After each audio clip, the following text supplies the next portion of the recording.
ਸੋ ਭਲਿਓ ਆਪਣੇ ਰੱਬ ਦਾ ਸ਼ੁਕਰ ਕਰੀਏ। ਐਸਾ ਰੱਬ ਜਿਹੜਾ ਬੋਲਦਾ ਹੈ, ਗੱਲਾਂ ਕਰਦਾ ਤੇ ਅਸੀਂ ਉਹਦੀਆਂ ਗੱਲਾਂ ਸੁਣਨੇ ਆ। ਤੇ ਜੇਕਰ ਗੱਲਾਂ ਸੁਣਨੇ ਆ ਤੇ ਬਈ ਮੇਰੀ ਤਰਫੋਂ, ਮੇਰੇ ਬੱਚਿਆਂ ਦੀ ਤਰਫੋਂ ਤੇ ਨੀਦਰਲੈਂਡ ਦੀ ਕਲੀਸਿਆ ਦੀ ਤਰਫੋਂ ਸਾਰਿਆਂ ਨੂੰ ਸੁਣਨ ਵਾਲਿਆਂ ਨੂੰ ਸਲਾਮ ਪਹੁੰਚੇ। ਤੇ ਜਿਸ ਵੇਲੇ ਅਸੀਂ ਉਹਦੀਆਂ ਗੱਲਾਂ ਸੁਣ ਲੈਂਦੇ ਆ ਤੇ ਬਈ ਚੰਗੀਆਂ ਲੱਗਣ ਤੇ ਇਹਨਾਂ ਨੂੰ ਲਾਈਕ ਵੀ ਕਰੀਏ ਤੇ ਇਹਨਾਂ ਨੂੰ ਸ਼ੇਅਰ ਵੀ ਕਰੀਏ, ਬੈਲ ਦਾ ਬਟਨ ਵੀ ਦਬਾਈਏ ਤਾਂ ਕਿ ਇਹ ਗੱਲਾਂ ਫੇਰ ਵੀ ਸਾਡੇ ਤੱਕ ਪਹੁੰਚਦੀਆਂ ਰਹਿਣ ਤੇ ਦੂਸਰਿਆਂ ਤੱਕ ਵੀ ਅਸੀਂ ਪਹੁੰਚਾਈਏ। ਸੋ ਅੱਜ ਜੋ ਕੁਝ ਅਸੀਂ ਸਿੱਖਣ ਵਾਲੇ ਹਾਂ ਉਹ ਹੈ ਅਮਸਾਲ ਦੀ ਕਿਤਾਬ 30 ਬਾਬ 24 ਐਤ ਤੋਂ ਫਿਰ ਸਿੱਖਦੇ ਹਾਂ, ਜਿਹਦੇ ਵਿੱਚ 4 ਚੀਜ਼ਾਂ ਦੇ ਬਾਰੇ ਲਿਖਿਆ ਮਿਲਦਾ ਹੈ ਕਿ ਨਚੀਜ਼ੇ ਪਰ ਬੜੀਆਂ ਦਨਾਂ ਨੇ। ਚੂੰਟੀਆਂ ਦੇ ਬਾਰੇ ਸਿੱਖਿਆ, ਸਫਾਨ ਦੇ ਬਾਰੇ ਸਿੱਖਣ ਨੇ ਅੱਜ ਫਿਰ ਸਫਾਨ ਦੇ ਬਾਰੇ ਹੀ, ਕਿਉਂਕਿ ਉਹ ਘਰ ਚਟਾਨ ਉੱਤੇ ਬਣਾਉਂਦਾ ਏ ਤੇ ਅਸੀਂ ਈਮਾਨ ਦੇ ਨਾਲ, ਕਿਉਂਕਿ ਅਬਰਾਨੀਓ 3 ਬਾਬ 6 'ਚ ਲਿਖਿਆ ਉਸ ਦਾ ਘਰ ਤੁਸੀਂ। ਜੇਕਰ ਅਸੀਂ ਉਹਦਾ ਘਰ ਵਾਂ ਤੇ ਫਿਰ ਈਮਾਨ ਤੇ ਖੜੇ ਰਹੀਏ। ਕੱਲ ਅਸੀਂ ਖੁਦਾ ਦੀ ਕਲਾਮ ਦੇ ਵਿੱਚੋਂ ਮਕਾਸ਼ਵਾ ਦੀ ਕਿਤਾਬ 'ਚੋਂ ਵੀ ਵੇਖਿਆ ਕਿ ਬਲਾਮ ਨੇ ਬਿਲਕ ਬਾਦਸ਼ਾਹ ਨੂੰ ਅੱਛੀ ਸਲਾਹ ਨਹੀਂ ਦਿੱਤੀ, ਮਾੜੀ ਸਲਾਹ ਦਿੱਤੀ। ਤੇ ਉਸ ਮਾੜੀ ਸਲਾਹ ਦੇ ਨਾਲ ਕੀ ਹੋਇਆ ਕਿ ਇਸਰਾਈਲ ਦੇ ਗਿਣਤੀ ਦੀ ਕਿਤਾਬ 24 ਬਾਪ ਨੂੰ ਪੜ੍ਹ ਕੇ 25 ਬਾਪ ਨੂੰ ਪੜ੍ਹ ਕੇ ਵੇਖ ਲਓ, 24,000 ਲੋਕ ਮਾਰੇ ਗਏ। ਹਾਲਾਂਕਿ ਖੁਦਾ ਨੇ ਉਹਨੂੰ ਦੱਸਿਆ ਵੀ ਕਿ ਨਾ ਜਾਵੀਂ ਇਹਨਾਂ ਦੇ ਨਾਲ। ਫਿਰ ਗਧੀ ਦੇ ਜ਼ਰੀਏ, ਦੂਸਰਾ ਪਤਰਸ ਨੂੰ ਅਸੀਂ ਪੜ੍ਹਿਆ ਸੀ, ਗਧੀ ਦੇ ਜ਼ਰੀਏ ਵੀ ਦੱਸਿਆ ਤੇ ਦੀਵਾਨਗੀ ਤੋਂ ਬਾਜ਼ ਰੱਖਿਆ ਕਿ ਦੀਵਾਨਾ ਨਾ ਹੋ ਜੀ। ਅੱਜ ਵੀ ਦੌਲਤ ਦੀਵਾਨਾ ਕਰ ਦਿੰਦੀ ਏ, ਗਮਰਾਹ ਕਰ ਦਿੰਦੀ ਏ।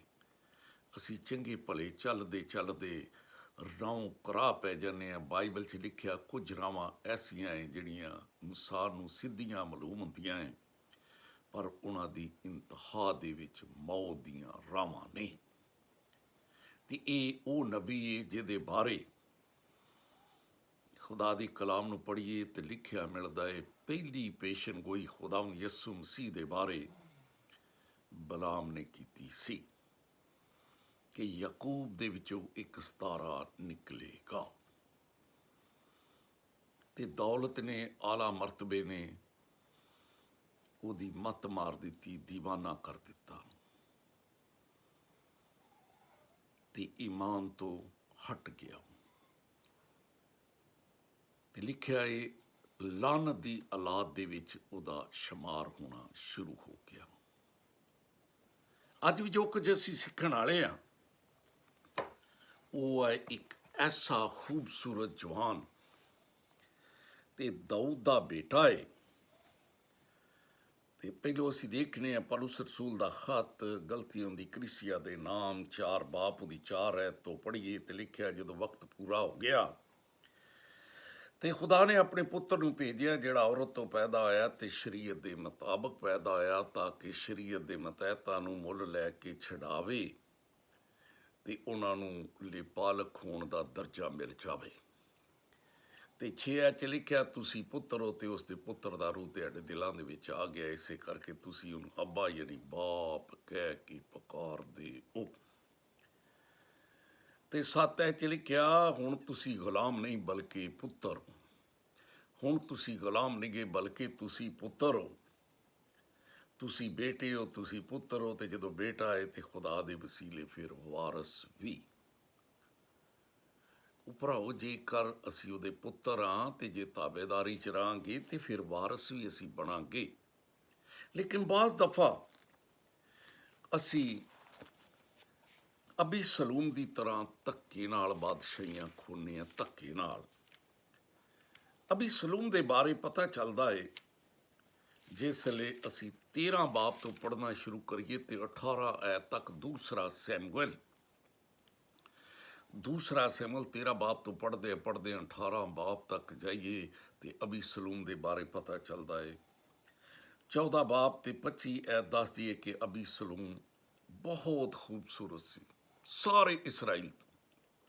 ਤੇ ਜਦੋਂ ਸਾਲ ਬਾਅਦ ਇਹਦੇ ਵਾਲ ਕੱਟੇ ਜਾਂਦੇ ਸੀਗੇ ਤੇ ਸ਼ਾਹੀ ਤੋਲ ਦੇ ਮੁਤਾਬਕ 200 ਮਸਕਾਲ ਦੇ ਬਰਾਬਰ ਇਹਦੇ ਵਾਲ ਹੁੰਦੇ ਸੀ।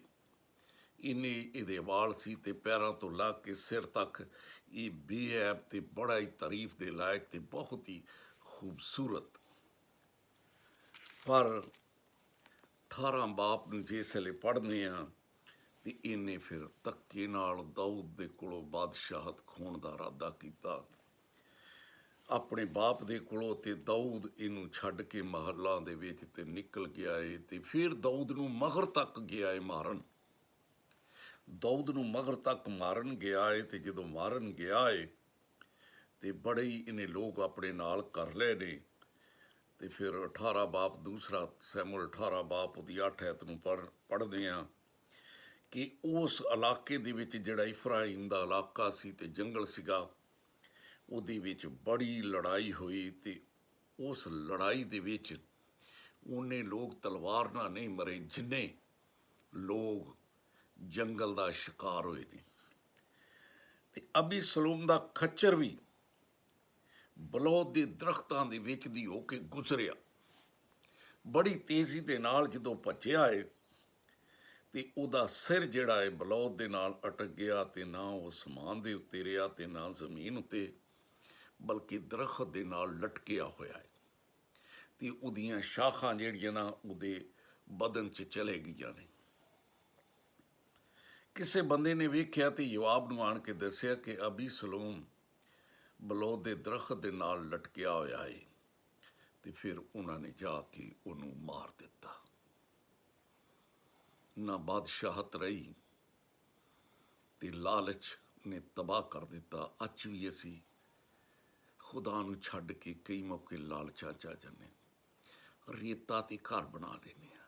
ਚੰਗਾ ਭਲਾ ਚੱਲਦੇ ਚੱਲਦੇ ਖੁਦਾ ਦੇ ਨਾਲ ਖੁਸ਼ਖਬਰੀ ਸੁਣਾਉਂਦੇ ਅਸੀਂ ਐਸੀਆਂ ਤਨਜ਼ੀਮਾਂ ਦੀਆਂ ਤਲੀਮਾਂ ਜਿਹੜੀਆਂ ਉਹਨਾਂ ਨੇ ਆਪ ਘੜੀਆਂ ਏ ਉਹ ਸੁਣਾਉਣਾ ਸ਼ੁਰੂ ਕਰ ਦਿੰਦੇ ਹਾਂ। ਰੋਮਾਂ ਦੀ ਕਲੀਸੇ ਨੂੰ ਆਗਾਹ ਕਰਦੇ ਆ ਰਸੂਲ ਨੇ 10 ਬਾਬ ਪਹਿਲੀਆਂ 3 ਐਤਾਂ ਪੜ੍ਹੀਏ ਨਾ ਤੇ ਦੱਸਿਆ, ਕਹਿੰਦਾ ਏ ਮੇਰੀ ਤੇ ਦਿਲ ਦੀ ਆਰਜ਼ੂ ਤੇ ਦਿਲੋਂ ਦੁਆ ਏ ਨਾਲੀ ਕਿ ਇਹ ਨਜਾਤ ਪਾ ਜਾਣ। ਤੇ ਕਿਉਂ ਨਜਾਤ ਪਾ ਜਾਣ? ਉਹ ਕਹਿੰਦਾ ਏ ਇਹ ਖੁਦਾ ਦੇ ਬਾਰੇ ਗੈਰਤ ਰੱਖਦੇ ਨੇ, ਖੁਦਾ ਦੇ ਬਾਰੇ ਗੈਰਤ ਰੱਖਦੇ ਨੇ ਪਰ ਸਮਝ ਦੇ ਨਾਲ ਗੈਰਤ ਨਹੀਂ ਰੱਖਣ ਡਏ। ਇਸ ਲਈ ਕਿ ਇਹ ਖੁਦਾ ਦੀ ਰਾਸਤਬਾਜ਼ੀ ਤੋਂ ਨਵਾਕਫ ਹੋ ਕੇ ਤੇ ਆਪਣੀ ਰਾਸਤਬਾਜ਼ੀ ਕਾਇਮ ਕਰਨ ਦੀ ਕੋਸ਼ਿਸ਼ ਕਰਕੇ ਆਪਣੀ ਰਾਸਤਬਾਜ਼ੀ ਕਾਇਮ ਕਰਨ ਦੀ ਕੋਸ਼ਿਸ਼ ਕਰਕੇ ਖੁਦਾ ਦੀ ਰਾਸਤਬਾਜ਼ੀ ਦੇ ਤਾਬਿਆ ਨਾ ਹੋਏ।